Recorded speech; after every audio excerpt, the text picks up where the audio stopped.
Halo sahabat ProSTEM, saya Dr. Muhammad Agus Aulia. Saya adalah dokter spesialis bedah saraf. Saya sedang melakukan penelitian mengenai pemberian mesenkimal stem cell pada pasien dengan stroke iskemik. Potensi mesenkimal stem cell atau MSC lainnya diantaranya 1. Diferensiasi dari mesenkimal stem cell.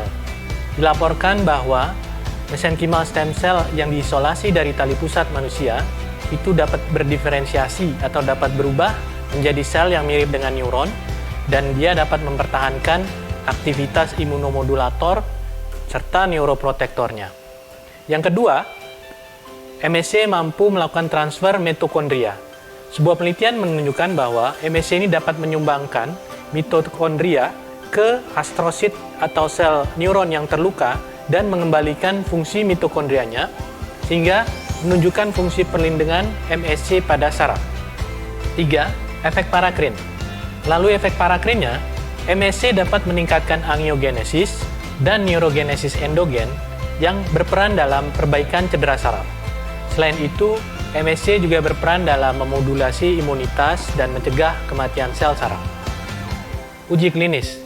Sumber MSC yang digunakan itu berasal dari jaringan tali pusat donor yang sudah terpilih dan melalui proses screening yang ketat sesuai dengan prosedur yang berlaku.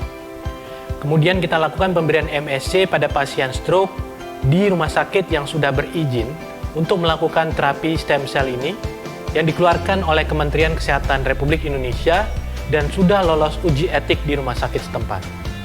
Terapi ini kemudian dilakukan oleh dokter dan tim rumah sakit yang profesional. Adapun kriteria inklusinya adalah 1. Laki-laki atau perempuan yang berusia 40 hingga 60 tahun yang didiagnosis stroke iskemik fase subakut atau 2 minggu hingga 3 bulan pasca stroke. Yang kedua, pasien ini sudah dilakukan CT scan atau MRI otak untuk menilai daerah iskemik. Yang ketiga, pasien memiliki skor stroke sebesar 8 hingga 20. Yang keempat, pasien ataupun pendamping legal telah mengetahui dan mendapat inform consent yang detail serta setuju mengenai protokol penelitian.